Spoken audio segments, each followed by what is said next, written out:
There we go. Excellent. It's Excellent. recording. Excellent. Yeah, sorry, you were saying something, or was I? I Right. can't remember. Well, I had I had mentioned the recording because I did want to kind of ask you this and have it on record. I wanted to ask both of you sort of what your path has been with this podcast, and what the intention was from the beginning and how that's sort of developed over time, you know. Yeah. Well, originally it was set up by Max and Harriet, and Max was, instrumental in setting up the podcast and keeping it going until around, I don't know, episode 70-ish, and then he parted because it was quite politically involved, right? So he was walking the walk. He was doing a lot of stuff with tenants unions and DSA and all that kind of stuff. And that was sort of taking over. So he decided to step back from the podcast. But by that point, I was editing it. So I was like, okay, I'll help out. We'll keep it going.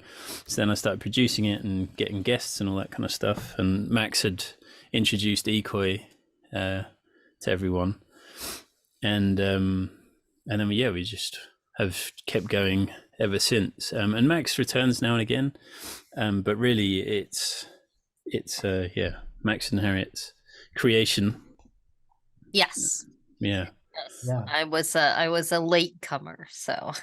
Excellent. And what was your path? Well, I mean, what's both of your professional backgrounds or sort of educational backgrounds coming into this subject? Well, mine is none. No, okay. Like I'm not a therapist. I also hopefully I've never made it out that I am. I always just say I'm the editor and producer, and now co-host. But ikoi and Harriet are the people with the brains. Right. I am a substance use disorder counselor in San Diego. Excellent. And what was your path into becoming a part of the podcast? Well, I got a email from my friend Jason Miles, who is the one that is friends with Max, who started the podcast, going, "Hey, there's a podcast that's looking for a co-host, and you should hit them up." And I as you can tell, I don't like cameras. And I really don't necessarily like being in public spaces very much. So I was like, I don't know. I really don't know, but yeah. But a couple of my friends said, "Oh, you should totally try it." You always say interesting things about mental health that we don't hear. So I was like, oh well, I mean, I guess I'll try it, and so I've been trying it, and Hi. Hello. Hi, Awesome. Harriet. How are you? Hello, Harriet. I don't see you, ikoi, but you do have a lot to say, so I want to hear it. Yes. Well, I hate the camera, so I did not hook one up to my computer since I have an old desktop. So that's fine. Whatever. Your words are important. So that's exactly. Well, yeah, I've been pushing for, I have said, oh man, we need to start doing video because obviously YouTube is a huge platform and there's huge audience, but it's like, yeah. You can make the Puss in Boots though. Yeah. There's a sort of animated avatar thing. You get an avatar for sure. Yeah. All right, everyone's now gonna think I'm a furry, but aside from that, you can make That's fine. There's worse things to be thought of as. Well, I was going to ask also that I'm happy to see that Harriet was able to join us, and I would love if you could share, Harriet, what your journey was with the podcast and how it's sort of developed over time. Well, Max Golding got in touch with me and said, "I want to start a podcast. You're the only person I know who brings together the economy and politics and psychology. Would you do it?" I said, "Okay." So it started, and then Max got tired of it, and we got the marvelous gift of Liam's participation and doing I'll take it. Yes, this is true. You should. It is.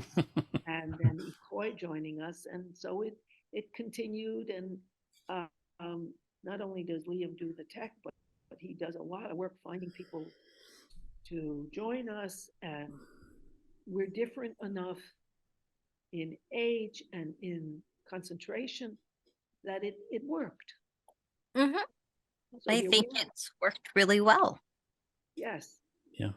Yeah, I would say so as well. I really enjoyed the material. I actually I wasn't able to sort of talk with you guys before doing the video that I'm about to release. But we were working on a video now about sort of the education system that I largely was basing off of the episode you recently had with Dr. Fisher. I got a lot of interesting insights into that.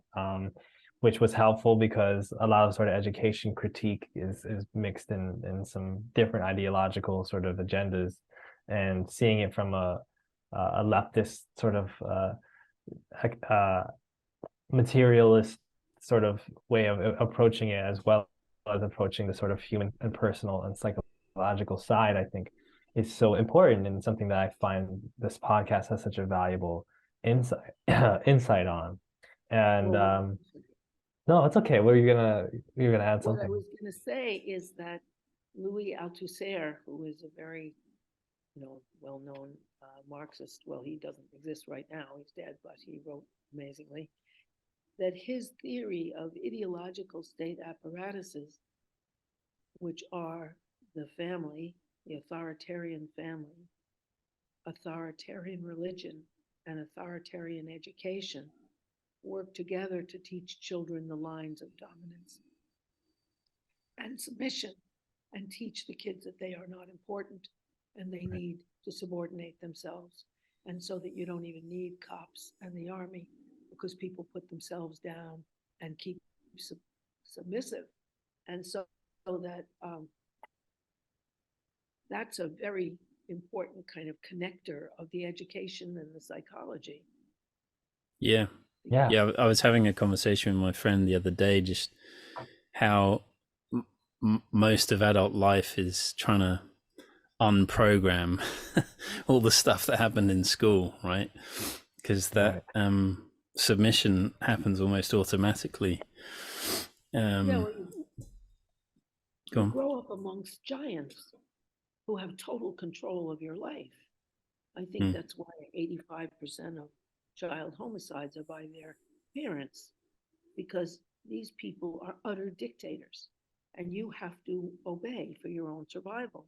And if your parents aren't authoritarians, you still get the picture that you better please these people, because otherwise you're up shit creek. And, the idea, I don't know why everyone doesn't understand that it's an utter non sequitur to think just because you got pregnant, you could take care of anybody, no less a totally helpless infant 24 hours a day. And so people grow up with these irrational dictators, and they learn to, in Mate's words, bargain away their authenticity as people in order to be accepted. A good baby is a baby that is quiet, not a baby that talks a lot, makes a lot of noise. It's good for the parents, not the baby. And so that there's a crippling effect of the authoritarian family, which even when it tries not to be, by its very isolated structure, is an authoritarian family. And that's what we all grow up with, and that's why Liam's point is so important, that you spend 2/3 of your life getting over the first third. Yeah. Yeah. I sometimes feel it's like, you're under the sort of impression that you spend your childhood to learn so that you can get into this next part of your life, and then you get to the next part of your life and then you're like, I'm gonna have to spend this entire part of my life unlearning what I've just learned for the past 22 years or so. And so that was really instructive for me, and there's a number of subjects that we're interested in sort of talking about, and my viewers have been interested by, so I wanted to sort of run a couple of them by you for the next, let's say, 40 minutes or so, and just hear some of you guys your thoughts on it, whether it's insights you found from the podcast itself or just in general. And part of that, I think, is very related to sort of the education system and this idea of sort of authoritarian structures. because a lot of sort of the common sort of tension of mental health discourse and understanding mental conditions is one of understanding the sort of normative versus outsider implications of it, right? There's a lot of, you know, theory that, you know, it's some of it is more, let's say, agreeable than others, but there's definitely a lot of sort of questioning of like how much are our mental disorders or mental conditions as we understand them just social constructions that people create to describe people whose brains aren't properly cooperating with the system that's bad. And I think that there's some interesting points made like on sort of both sides of that argument, but I'm curious about how you feel, the three of you, on the sort of social constructionism aspect of mental health, and where that sort of those lines are drawn between, like, is this normativization of a person, or are we, like, where do we say like, okay, well, this is something that we can adapt, like something that we have to treat psychologically as something aside from like the normative aspect, you know? Right. Well, like, what would be your working definition of normative? It's a great question. I think generally, like, speaking of normative norms, generally it's kind of a pejorative thing almost, where we talk about sort of your social conditioning and like the things that, for instance, you have to do in order to socialize, you know, successfully, but also just things like, for instance, the education system, right? Like a lot of the early conversation about a person's mental conditions comes from like, I didn't do well in school, or like I was always really awkward in class, or I always had these issues. You know, my journey with understanding like that I may have ADHD and things like that came from my difficulties with being in school and people saying, "Oh, he's so smart, but he doesn't care," and this kind of thing. And part of it is this struggle for me of like, well, yeah, I actually just realized my brain works differently, and that was normal for me to have those struggles. And then part of it is also like, but wait, like class kind of sucked anyway, and I was right. So it wasn't like I was missing much. And so I'm curious sort of where you guys sort of come down on that sort of dynamic, like sort of tension. One of the issues, oh, sorry. No, go ahead, Ikoi. One of the issues about how we kind of look at mental health is that everything is so compartmentalized and hyper compartmentalized in our society.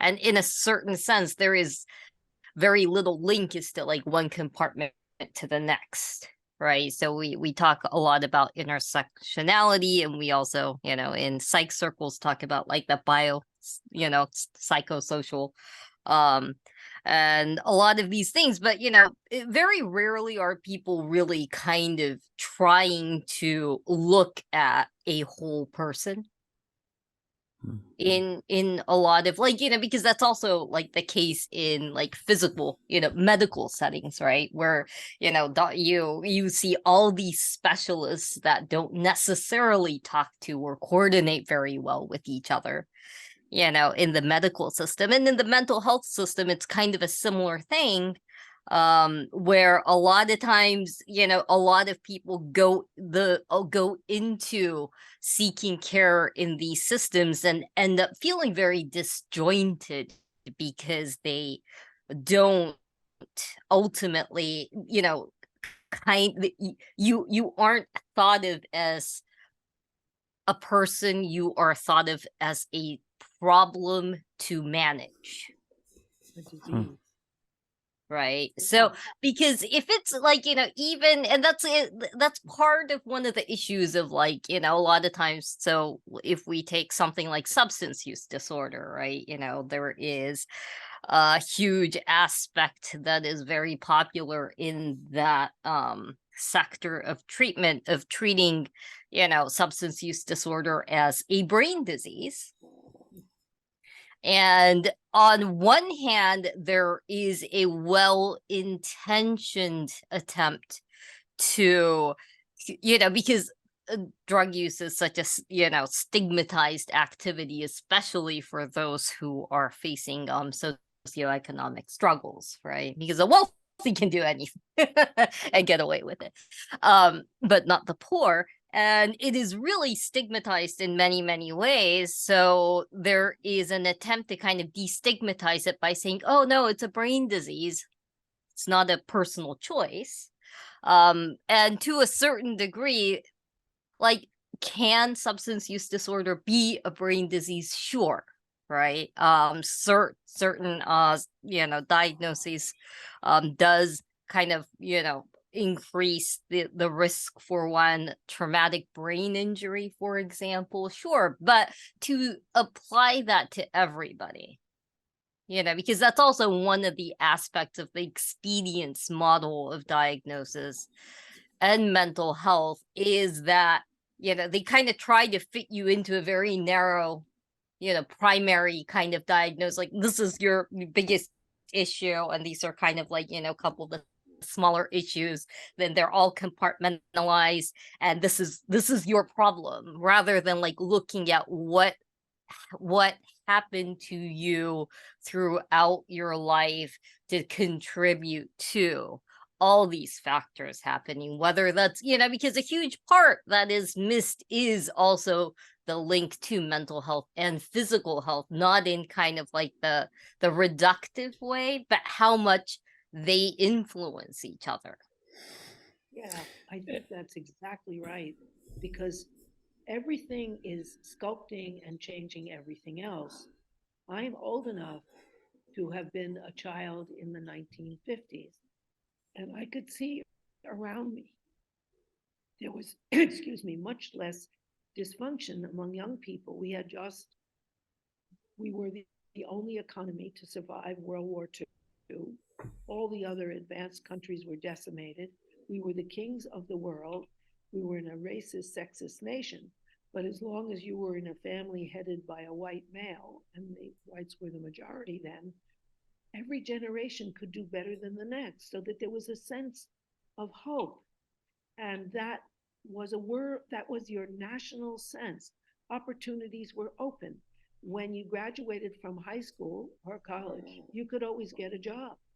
As long as you were white, it was probably a decent job. And if you were white and male, it would be a better job. And you could make a living, and males could make a family wage that would support dependents. And so that there was a sense socially of hope and possibility that affected everyone's mental health. It's one of the reasons that Americans are in such terrible shape now. The empire is falling, and they won't admit it. They deny it, dissociate, and project it onto other people, but that's happening, and opportunities are closing down, and people are frightened, and violence is increasing because it's so profitable to sell guns. So that the capitalist system is involved in terms of selling, and the empire is involved socially, and the personal family is involved. And all these things, excuse me, mutually shape one another, so that it's what Ikoi is saying, that compartmentalizing is not seeing what happened. Rather, when somebody comes in trouble, you don't think, oh, how did you get there? What happened? What's happening now?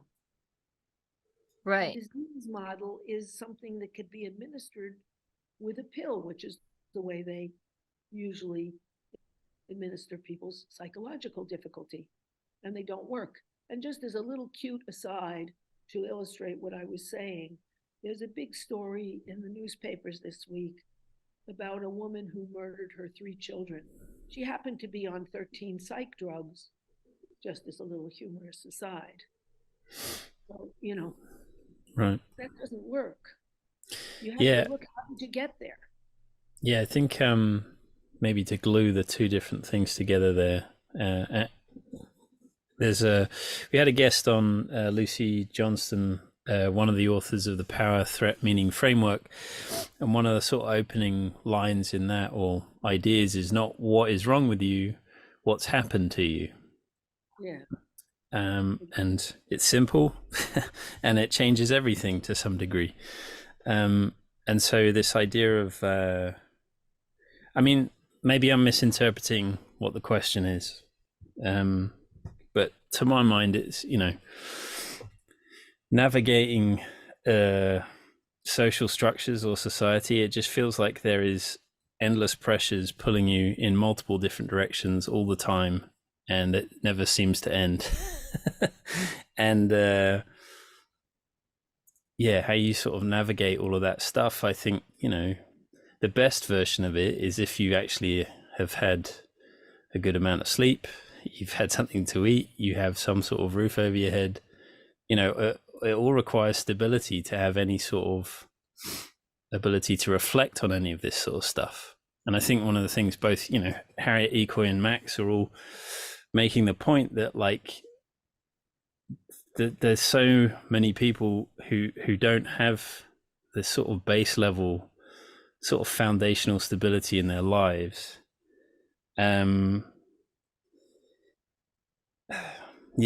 To be making, quote unquote rational decisions.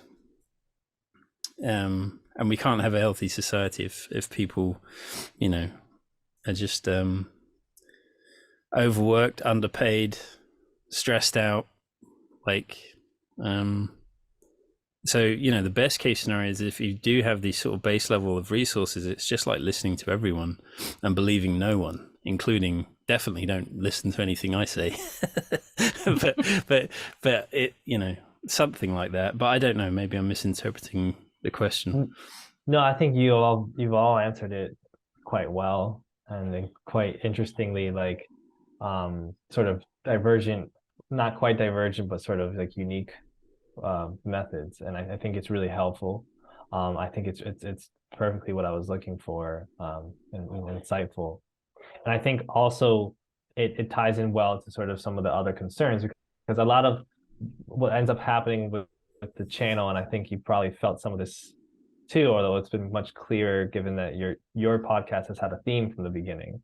But with our channel, it's felt like, at the beginning, it was like we're pulling on a different topic every week. So maybe we might talk about this political subject. Maybe we might talk about this social media thing that's happening. And then maybe we'll talk about mental health.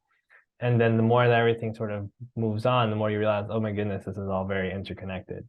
And so every time that I talk about something that happens on the news, it's like now I'm thinking about it with these different angles in mind to understand, like, for lack of a better term, like a holistic sort of look at how this is affecting the condition of a person in my audience and of the people that I see around me. And so one of the things is that sort of course, it's like this balance between like what we feel is done to us and what we feel we do to ourselves. And I think it seems like a very common social tendency is people like to sort of have labels and easy sort of constructions of ideas that they can just say that they have or that they are, so that they can sort of just define it to others. Or, in the case of like disorder versus disability, the legal and workplace benefit sort of implications of this. But there's also we've had like some conversations about like things like Myers-Briggs tests and personality tests. Yeah. Because there's this really interesting compulsion that people have of being like, let me take this test that shows what my personality is, so then I can tell a person, well, I'm like that because I'm, a campaigner, I'm an ENFP or whatever. And I'm curious sort of, and of course that links to like very interestingly with like Jungian psychology, and then self-help. A lot of it is very anchored in like Jungian ideas, especially somebody like Dr. Peterson. And there's like a lot of interesting correlations with like a conservative element there of like, well, people have types of brains, and then we're on these journeys, and then we just have to find in ourselves the thing that we have to do, right? So I'm interested from you guys' perspective, you all's perspective on how what personality tests and things like, and sort of pop psychology ideas, and where they may be maybe beneficial in certain ways, like in a self-help sense for average people under capitalism, but where they may also be potentially either a distraction or like an outright problem for a lot of how we think of ourselves. Calling people is always a dangerous thing to do. I mean, Freud of the idea of overdetermination, which was then developed by Althusser and developed further by New Marxism. And that is that everything, overdetermination means that everything shapes everything else. So you're not going to be uniformly determined by anything. And that everything is relevant here. And so I think that the tests may show you where you are at that moment. But psychology should show you, should be a revolutionary practice, that where you are at this moment doesn't mean where you have to be. Just like where you are economically doesn't mean that you have to stay there. That there are social transformations and you can help them happen. And there are personal transformations that you can help happen. And so I think if you want to validate those tests to show you where you are that second, you could also know that if somebody gives you a birthday cake, your biochemistry will change at that moment, and you might take the test differently. Or if you stub your toe, that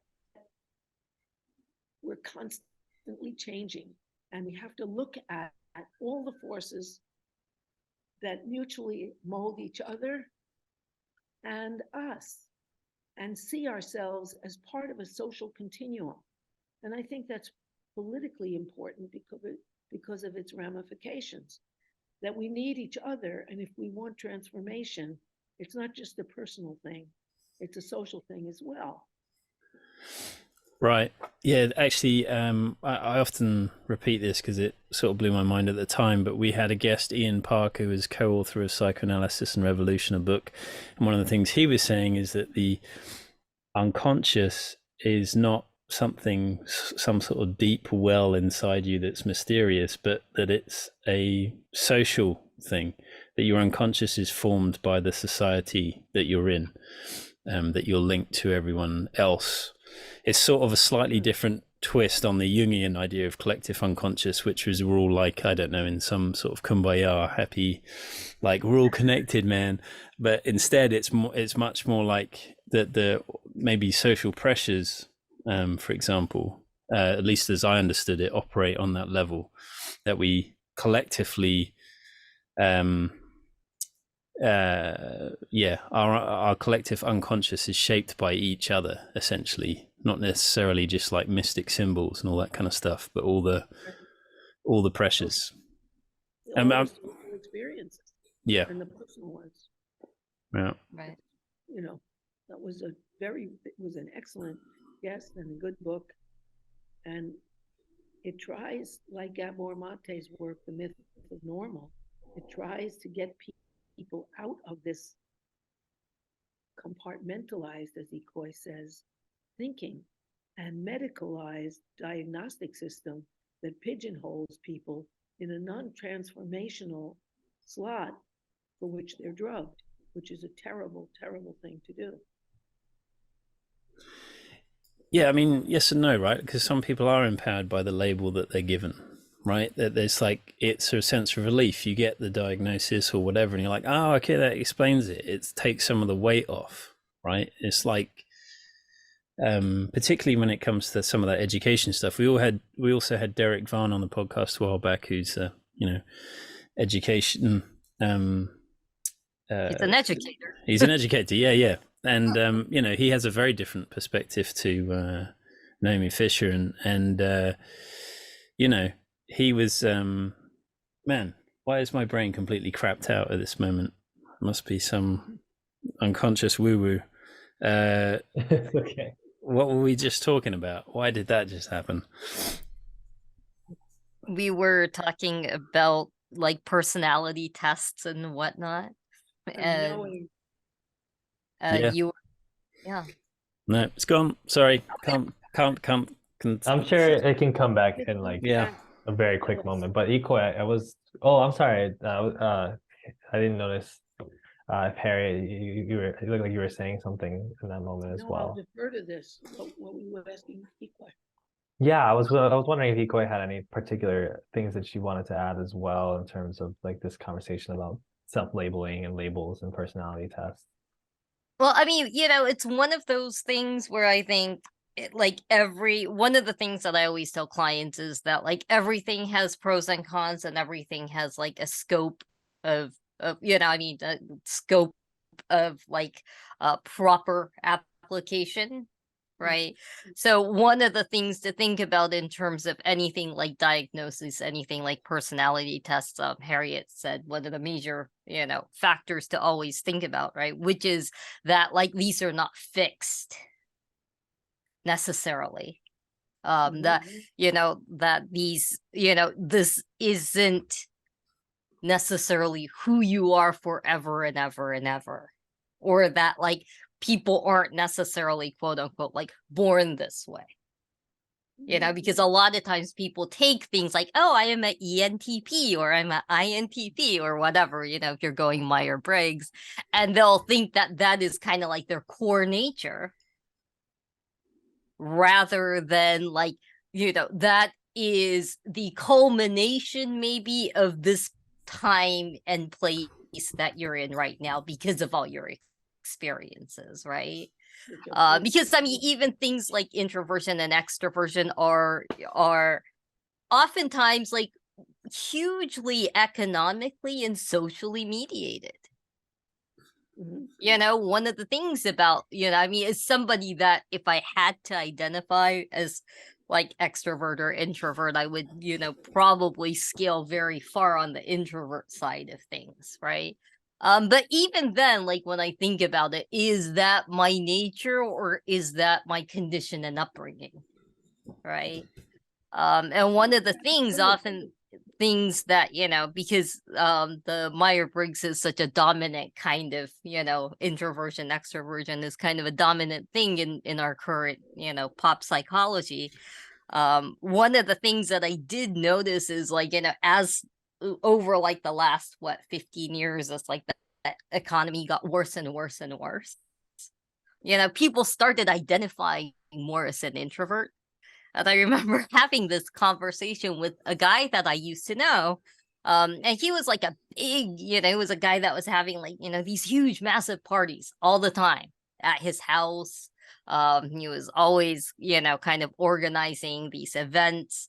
And then, I saw him and I was just like, oh yeah, how are you doing? And we were just kind of catching up. And I was like, yeah, are you still having these big events? And he was like, oh no, like, I'm rediscovering my inner introvert. Right.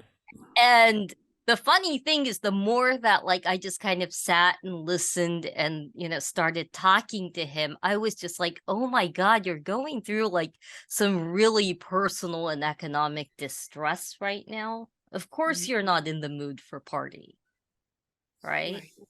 But does that mean you're, but the funny thing of how he would kind of reframe that as, I'm rediscovering my inner introvert. And kind of like, yeah, and that was one of the things that, is always like all these things have a huge element of what is going around you or what is happening to you. Yeah, and if you're encouraged to not necessarily think like that, your internal sort of narrator will then just convince you it's something else entirely, right? Right. That you've been introverted all along and you're just rediscovering it. Right. Yeah. And again, like I'm not necessarily wanting to deny somebody, their own interpretation of things, because it really could be that, he could be like, ah, damn, like, I was trying to like please so many people throughout my life, and I kind of gotten tired of that might be a very real thing. So I'm not denying that that's the case, but I'm also sure that going through like a lot of personal and economic distress doesn't also put you in a party organization mode either. That's totally true. And also the critique of essentialism is going on in every social science, as if there's an essential something. It's like believing in God. There's this essential truth. No, there isn't. Truth is always changing. Nothing is an undying essence. And I think by trying to pin things as constant, they take away the whole revolutionary idea that we are always in transformation and we can help that process of change. It's very reactionary, actually.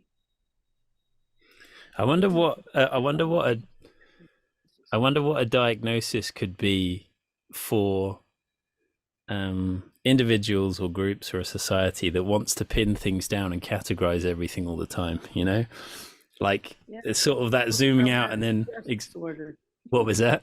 It would fit into post-traumatic stress disorder. Right, That you right. need that security of holding on to what you can't. Yeah, I think that they call that academia. Right. There's like a, well, it's interesting. I mean, I don't want to be like the woo-woo guy, but I do study like Buddhism a lot, and I think there's a lot of tenets that are in Buddhist texts and ideals that are basically this, but I feel like there's this disconnect, and I'm sort of going to transition this into a question, not just sort of bringing this, but like there's this disconnect that sort of happens where people like to take, I don't know if they like to take like narrow ideals from things, but I think people definitely have an interest in like attaching themselves to sort of ideas as if they're like these almost permanent, like discrete things that are true. And even though there's not really like a truth that they can observe, but it's something that helps them narrativize their life and the world. And when those things are revealed to not necessarily be true, then that's where a lot of sort of psychological sort of damage or fear or pain kind of comes from, almost, where it's like people are circling themselves to try to make sure that that their worldview doesn't collapse, or that they're fine. You know, it's really difficult because they founded themselves on a foundation of something that's not very strong at all. And I think that there's a really interesting correlation with like this idea of mindfulness, for example, that is discussed a lot in sort of therapy as like a therapeutic technique. Anxiety is like one of the key, like one of the big symptoms of like our time that people discuss a lot, and everybody feeling very anxious for obvious socio-political reasons, but also people being diagnosed as if it's like a nascent, like a disorder for a lot of people in their experience. So that brings me to like this like, there's like this sort of neoliberalization of an idea of mindfulness, where it's like you go to your counseling office and you work for a weapons manufacturer, and then they help you calm down so that you can better do your job of like selling arms, right? Like it's like this idea that, okay, well, we're going to calm you down and ease you into the process of what you're doing, whereas like a more like honest and like from the source teaching of mindfulness, it's like that's not what this is supposed to be at all. And so I'm curious sort of about um, how sort of you guys reflect on like the way that people sort of interpret psychology, and like sort of, if not direct psychological, like sort of scientific ideas, that then like sort of spiritual ideas, like how they're sort of I guess Dr. like Jordan Peterson's like an example of a person who is really good, let's say, at giving people some simple ideas of like, this is how psychology works, and then having them sort of apply that in a sort of way. So when you look at the way that people talk about psychology, let's say, outside of your podcast, especially because your podcast occupies a pretty unique space of sort of a kind of critical and leftist view of these issues. When you look at the rest of the field and the mainstream sort of psychological discourse, what are like the sort of main sort of critiques or like issues that you have with it? Sort of mainstream psychology content, self-help content kind of things. Well, I think it's not an accident that Jordan Peterson had a nervous breakdown because of lying all the time and oversimplifying and trying to sell ideas that are very retrograde, as well as misogyny on the side, one of his byproducts. Because I do think, and and I have seen in my practice, I've been in practice for 47 years, a long time. And what I see is the biggest, most painful rupture is a loss of connection with A, other people, B, yourself and C, the society you live in, and D, the world you live in. And that the more people feel connected, the better off they are. And so that they're not sort of mired in their own, I'm this and I'm that, and put a label on it and take a medicine. You know, they're feeling I'm a human being among other humans, struggling to make myself and the world better. That seems to me to be really salient. And I was impressed that when ikoi's invited guests who were people who had been imprisoned for drugs said, yes, you know, when I said a connection is what people really need. Certainly don't need jail and solitary when that's torture, because you are the least connected then.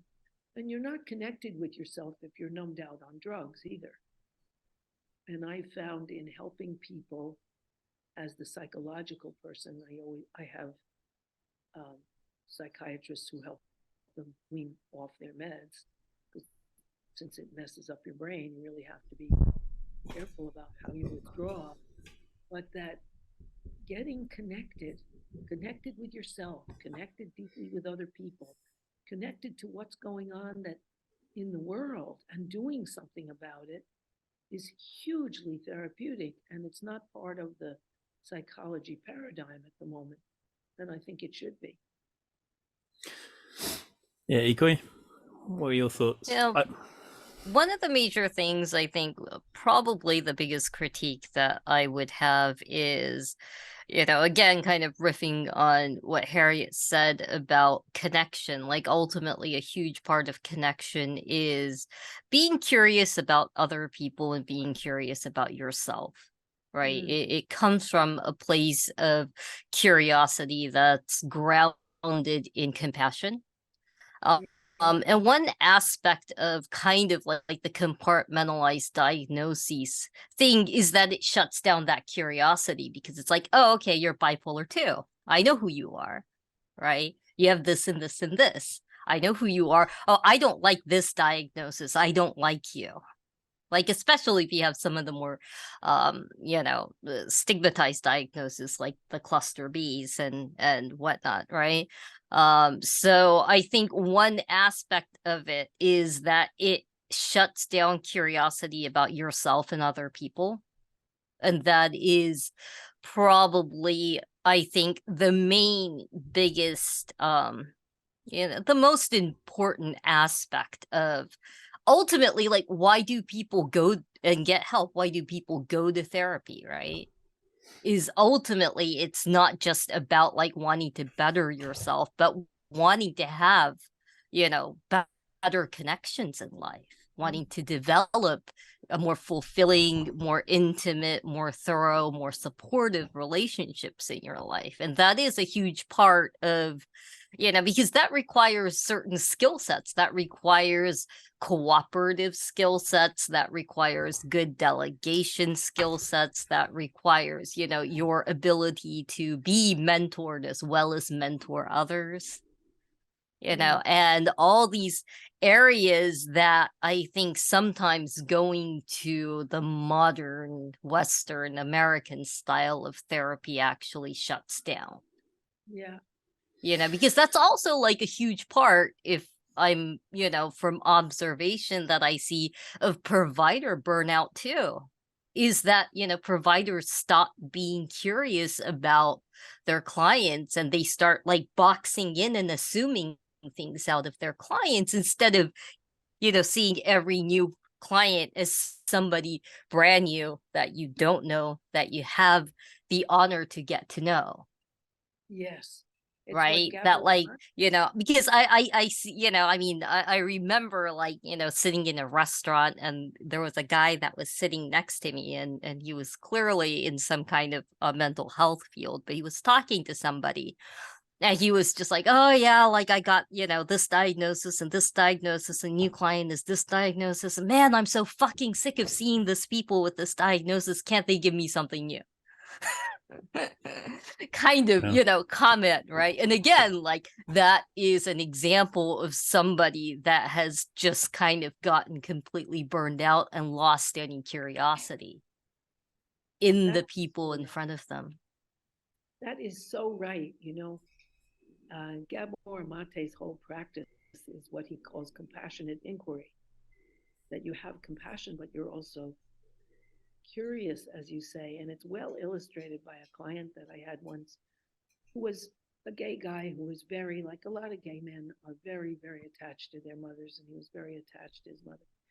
And he had suddenly developed severe neuropathy to the point of paralysis in his hands, and he couldn't do his job. He couldn't tie his fancy shoes. He had very fancy looking tooled lawyer shoes and stuff, and he had a corporate job and he couldn't do it, and he couldn't work on his computer because of his hands. And he'd been to psychiatrists who tried to medicate him and thought he was resistant to change when he didn't want medication. And he happened to be friendly with a friend of mine who's into hypnosis with me. And he came in and told me what his problem was. And I said, well, was there anything that happened to you right before your hand became paralyzed and you couldn't use your hands? Just think back to that moment. And he said, my mother died. And he was very attached to his mother. He saw her every day. And he came in and he said, I came to kiss her good morning the way I always did, and her hand stuck up out of the covers, paralyzed, and she was dead. Jeez. His way of keeping his mother with him by doing that. And he got to, he dropped that way and found other ways of remembering that he was her favorite and remembering how he loved her. And he let it go. And she became like a dove that had settled on his banister unexpectedly. And he watched it fly away, and he knew that that symptom didn't have to stay there. It was inside him. But all the meds in the world wouldn't have given him that. And you just had to ask a question: what happened? Where were you? Find out his meaning system and work on it. Rather than assign some label and slap him in a box and give him a pill. Yeah. Wow. That's a cool story. Yeah, That's really cool. That's a really stunning story. I think Whoa, Liam, yes. Yeah, no, I wanted to wrap up, not wrap up, tie a few different things together that were sort of mentioned there. Because I thought it was really funny, your example of mindfulness to help you, keep bombing people or something like that. But I think it was, Ashley Frowley, who's one of the co-hosts on Sublation Media's stuff. She was saying, though, that ultimately the human condition is one that requires illusions or delusions, right? Like, even if you're using mindfulness to trick people into, doing their shitty job that does shitty things to people, or you have some sort of breakdown and your thinking has been exposed as being wrong and it gives you a crisis.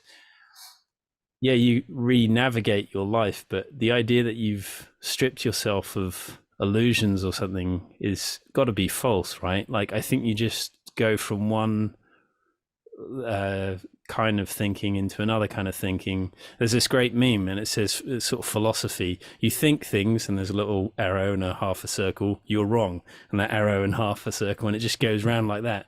And so I think there's that thing of I'm not sure that any of this is on any sort of secure ground. I think health, that there is definitely something, there is some version of health, and there is some version of care and love. Like that stuff definitely does exist, but whatever gets you through it from cradle to grave is I probably just whatever gets you through it. I'm not sure if it's necessarily based on anything real. And like, you know, Jordan Peterson is a bit of a nutbag, but that's that saying, isn't there?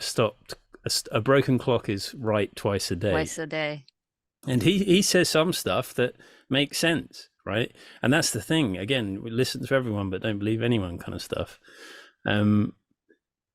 So, and you know, and it goes the same with, we've had conversations about meds on this podcast numerous times, where we've heard these horror stories of people who've had too much medication. But then we've heard other stories where medication essentially saves people's lives, right? It keeps them going and it gets them through a really rough patch. So again, like every position that you hear always has sort of complexity and nuance. And it's sort of just coming back to something you'd said earlier on about, you know, these labels or these sort of simple ideas, like everything, even the most simplest thing, normally you can unpack it and it's hugely complex. So I think, you know, even saying you have a political position, you're on the left, I think by definition, you're probably wrong. You know, if you're on the right, you're probably wrong. Like the key thing is that we all exist on this planet, and how the hell does anything happen, or does anything work, or how do we get along? Like the fact that we're all here, there's something's kind of impressive about that, right? Definitely. So, yeah. More than kind of. Yeah. I would hope. Otherwise, there's not much that's impressive. I have one more question, and then we have to wrap up. I don't want to keep you any longer. But sort of connected to the idea of connection and social connection, there's this thing that we kind of struggle with, I think, as content creators. There's these sort of ironies, I think, that you know, when it comes to what I cover and what you guys cover with your podcast, which is that simultaneously, like, we are so invigorated in telling people to connect with each other and trying to get people sort of to discover things in their own lives and in their own realities. And at the same time, we have to kind of put it on a digital platform like that's like a multi-billion-dollar corporation's ownership that they use and that they see because they're on social media. And like those very sort of media and themselves can be very disconnected at the same time. Like, you usually are finding people like who are in your audience are people who are on social media, right? And they're seeing stuff, looking through tweets, and then they stumble upon it, right? And it's like, it's hard to tell a person to be offline when you're online telling them that, right? Like, it's not really how it works, unfortunately, even though it's like the struggle of the job. So I'm curious to hear what your thoughts are on the three of you on sort of social media's role in mental health, because I think people say the very simple sort of things of like how TikTok is like ruining everybody's brains and these kind of things, and Twitter's the devil and whatever. But I'm sure that for the three of you, you've had this kind of very nuanced and complicated sort of relationship with it as you do this work. That's true. One of the things that I ask clients, particularly child clients, where I've had them, is what kind of programs they watch, what kind of social media they're involved in, because it has to do a lot with their unconscious needs. You know, I had a little blind boy who was his father had died. His father was an asshole anyway, and his mother loved him a lot, but you know, if you're blind, it doesn't do you any good with your peers or anything. And he was totally into these magical, violent robot contests where his people would win and he would manipulate it so that they could, and so that you could see his handling his blindness and his incapacity by compensating with majestic physical capacities. And I think that sometimes they can help, but they can also trap you in a magical universe where you have control in a way you don't outside of control in the rest of your life. And that's for a lot of video games and things. Otherwise, it's this strange thing that people are your kind of friend, but they're not really your friend. And you can't count on them. And they don't really know you. It's a facade friendship. And so it loses a really important dimension. Yeah. Ikoi, what's your take on it? I mean, social media is a tool of technology, and one of the things, it's kind of a rephrasing of a term that I've heard from actually a lot of Buddhist people, but tools are tools, just don't make sure that you don't become a tool for, the tool, right? Don't let the tool use you. Your job is to use the tool. And so I think we are kind of going into that latter phase of like the tools using us at Yeah. this point in our but I mean, can social media be positive? Absolutely. There's a huge positive factor for a lot of people in a lot of ways, and there's a huge negative factor for a lot of people in a lot of ways. And I think, I mean, I know a lot of people that maybe, live in communities where they've never fit in, where like social media is, especially, in their teen years, it's like their first connection to like somebody that they can really talk to.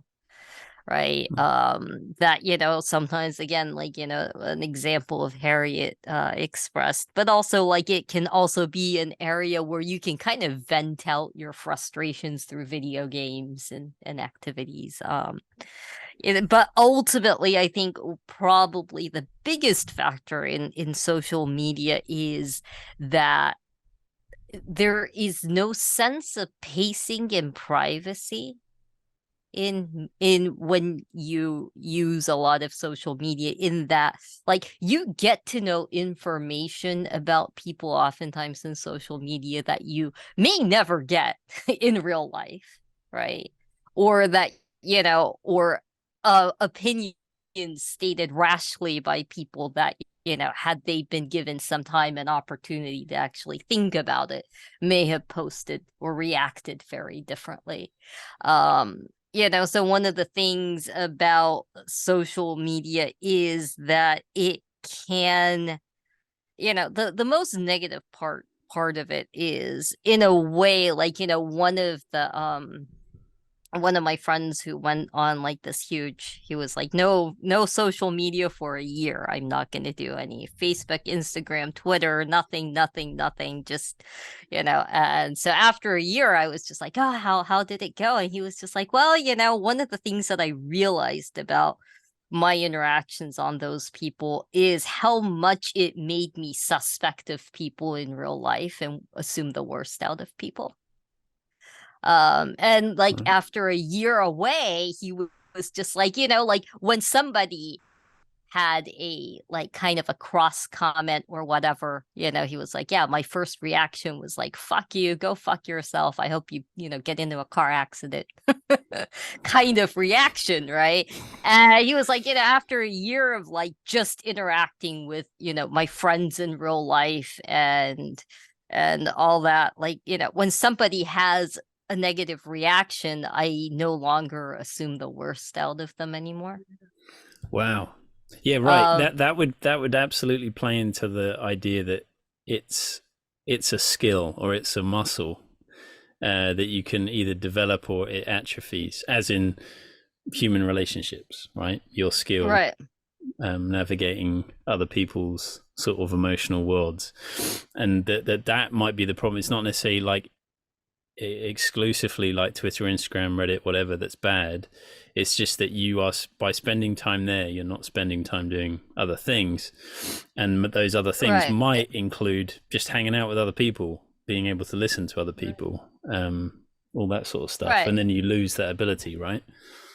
Right. Well, I mean, and a part of that takeaway was he was like, oh yeah, like now that I'm back, I like really curate my space. I don't, like I don't scroll into like really angry spaces as much. Right. Yeah. You know, because he's like, for him, he's like, you know, other people or everyone's different. For me, I just don't want to. Right. He's like, I've always been kind of like a hair trigger temper, angry person. And why do I need to feed into that? Right. Right. Yeah. So again, like everyone's different, but I think it can definitely impact how you respond and react to other people, Yeah. you know, in both positive or negative ways. And again, you know, all these things, like it's a tool, so be thoughtful about how it's impacting you, how you're using it, how you can use it to minimize, you know, negative effects. Right. I'm gonna have to go now. Yeah. No worries. Unfortunately, but No we could worries. do this for hours. Like I would be really excited to talk to you guys Yeah, at yeah. at any moment. This has been amazing. Awesome. Thank you so much for your insights. And I will continue to support the podcast. It's really great. Please keep it up. Good. Thank you so much. Awesome. Thank you Yeah. so Thank you. much. Thanks for Take reaching care. out. That was fun. Yeah, Take of care. course. I'll send you this. Bye. See you Yeah, later. excellent. Bye-bye. Bye. Okay. There we are. Okay, that was fine. That was really good. Yeah. And you know, Nice. I'm not an introvert on this program, ikoi, and I'm really glad. Yeah. It's a win. Yeah, I think the only other thing that I would have been nice to chat about is also this idea of these platforms, YouTube and the algorithm and all that sort of stuff. You know, you can get an audience, and then that audience can start shifting the direction of the thing that you're making, right? So like there's all kinds of famous cases of people who've gone down the rabbit hole with COVID or anti-COVID, you know, anti-vaccine stuff. And you know, there's reasons to be distrustful of big pharmacy companies and all that sort of stuff. And you know, the vaccines haven't been sort of tested over a long period of time, so there's reason to be skeptical. But yeah, you can see. And in fact, I think the reason I have this example in my head is because it was from a social media post. It's just someone was giving the example of like someone who might be not overly radicalized, as it were. They make a video.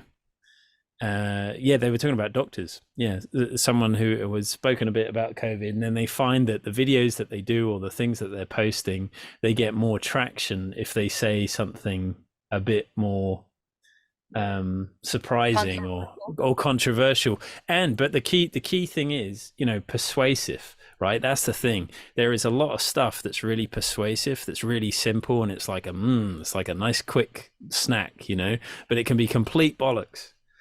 And Right. and that is one of the dangers with any of these things, this podcast, YouTube, whatever, is that you can just start feeding that beast because, you know, people want that. Right. Well, I mean, the huge part of that beast is like, you know, a lot of people want simple, nicely wrappable answers. Yeah. Right. I think that is kind of like a human desire in certain ways. Yeah. Right. That we, yeah. I think that people do want answers, and they do know that they're surrounded by lies, at least in the United States, and they're grateful when you're not lying, even if it isn't simple, because there's so much hype and so many lies. People are besieged by ads all the time telling them lies. Yeah. And so I think sometimes presenting the complexity and making it comprehensible and simple in a sense is hugely satisfying. Yeah. Right.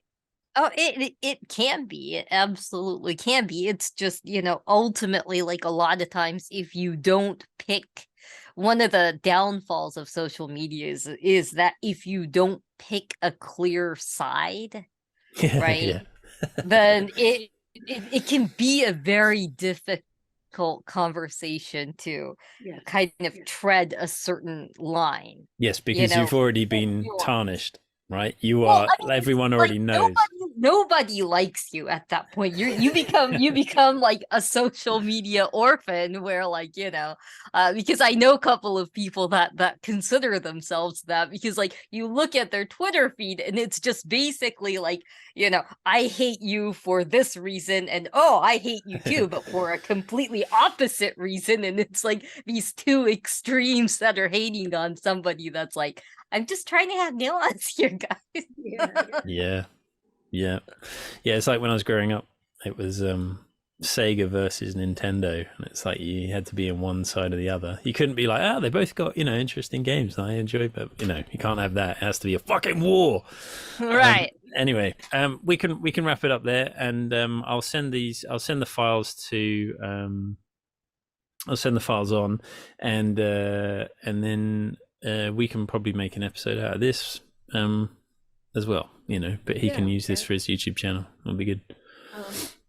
Also, I forgot. Shit, I was going to ask you something.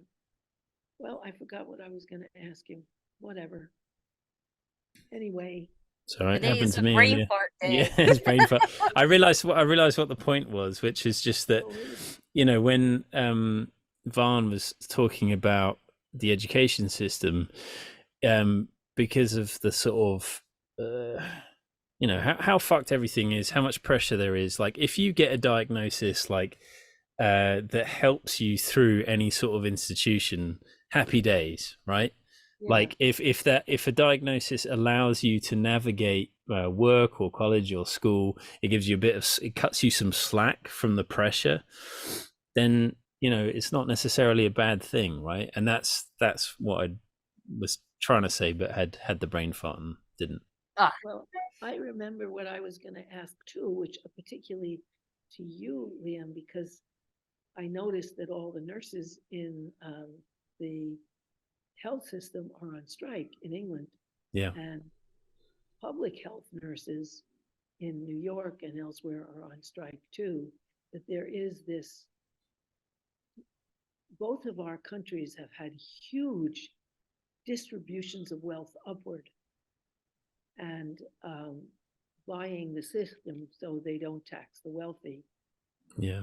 But it does seem to me that in England and the United States, and Britain has been called, under Tony Blair, but still, America's poodle, that there is a recognition of the basic class division between employer and employee and massive strikes.